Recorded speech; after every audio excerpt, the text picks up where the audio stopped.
আজকে বেশ সকাল সকাল বেরিয়ে পড়েছিলাম, যাব বর্ধমান। আর ঘুম থেকে উঠতে আমার একটু কষ্ট হলেও কিছু করার নেই, এখন ওখানে থাকছি না, যাতায়াত করছি। আর ঘড়িতে তো দেখতেই পাচ্ছো প্রায় 7:30 বাজে, আর আমার ট্রেন চলে এসেছে আর আমি পৌঁছে গেছি বর্ধমানে। ওয়েদারটা সকালবেলা ভীষণ ভালো ছিল, তবে বর্ধমান পৌঁছতে পৌঁছতে প্রচুর রোদ উঠে গেছিলো। সকাল থেকে কিছু খেয়ে বেরোইনি, তাই জন্য একটু খাওয়া দাওয়া করলাম, কচুরি, মিষ্টি আর 1 কাপ কফি, যাতে ঘুম না পায়। তারপর চলে এসেছিলাম ইউনিভার্সিটিতে।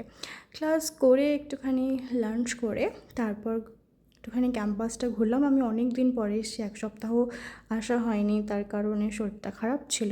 তারপর একটু শপিং করতে চলে গেছিলাম। শপিংয়ে গ্রসারির কিছু নেব না, তবে বাড়ির জন্য বেশ কয়েকটা বাসনকোসন নিয়েছি। আর আজকে না অনেক কিছু খাওয়া দাওয়া হয়ে গেছে বাইরের, যেমন এখন চলে এসেছি একটা কাবাবের ওখানে, সেখানে একটু খাওয়া দাওয়া করে তারপরে বাড়ি চলে আসি।